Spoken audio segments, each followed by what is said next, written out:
भारत का संविधान आदिवासी समुदायों, जनजातियों की संस्कृति, भाषा, परंपरा, जमीन, शिक्षा और अधिकारों की रक्षा के लिए कई विशेष प्रावधान देता है।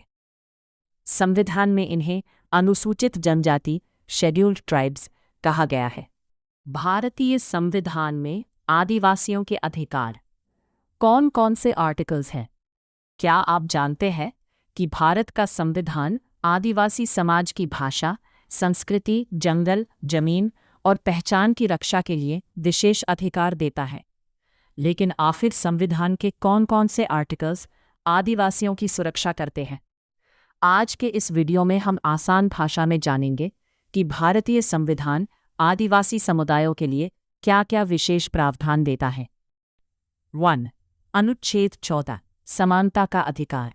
संविधान का अनुच्छेद 14 कहता है कि सभी नागरिक कानून की नज़र में बराबर हैं, यानी आदिवासी समुदाय के लोगों को भी वही सम्मान और अधिकार मिलेंगे जो किसी अन्य नागरिक को मिलते हैं।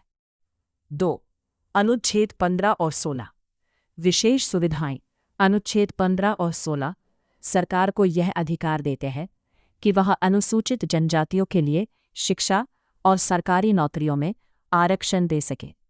इसी वजह से आज एसटी वर्ग को स्कूल और कॉलेज में आरक्षण, सरकारी नौकरी में आरक्षण, छात्रवृत्ति, विशेष योजनाओं का लाभ मिलता है।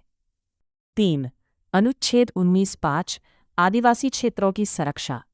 यह अनुच्छेद सरकार को ये शक्ति देता है कि वह आदिवासी क्षेत्रों की संस्कृति और हितों की रक्षा के लिए बाहरी लोगों के प्रवेश या जमीन खरीदने पर रोक लगा सके। इसका उद्देश्य है आदिवासियों की जमीन बचाना, उनकी संस्कृति और परंपरा की रक्षा करना।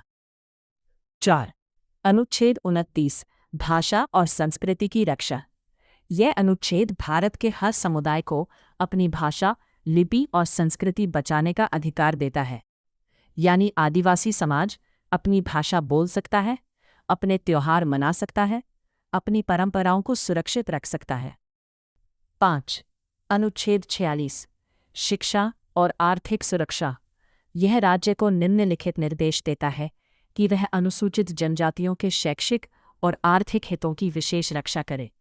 इसी कारण सरकार आदिवासी छात्रावास, छात्रवृत्ति, मुफ्त शिक्षा, कौशल विकास योजनाएं चलाती है। 6. अनुच्छेद 444 और 5वीं-6ठी अनुसूची। यह आदिवासी क्षेत्रों के प्रशासन से जुड़ा सबसे महत्वपूर्ण प्रावधान है। 5वीं अनुसूची यह मध्य भारत के आदिवासी क्षेत्रों पर लागू होती है, जैसे झारखंड, छत्तीसगढ़, ओडिशा आदि।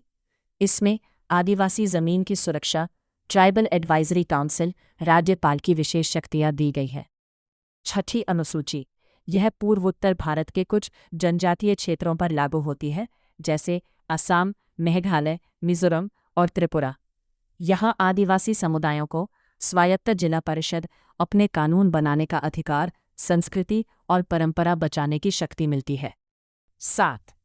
अनुच्छेद 330 और 7222 राजनीतिक प्रतिनिधित्व।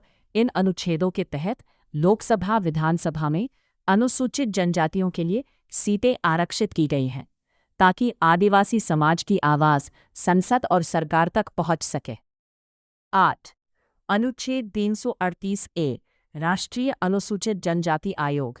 इस अनुच्छेद के तहत national commission for scheduled tribes बनाया गया। ये आयोग आदिवासियों के अधिकारों की रक्षा, शिकायतों की जांच, सरकार को सुझाव देने का काम करता है। जंगल और जमीन की सुरक्षा।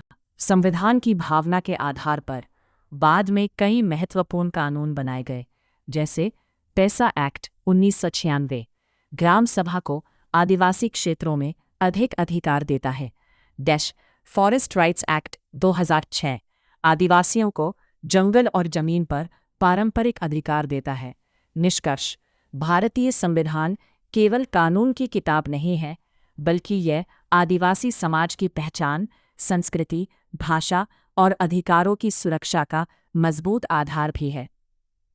लेकिन आज भी कई चुनौतियां मौजूद हैं। जमीन अधिग्रहण, विस्थापन, गरीबी, शिक्षा की कमी।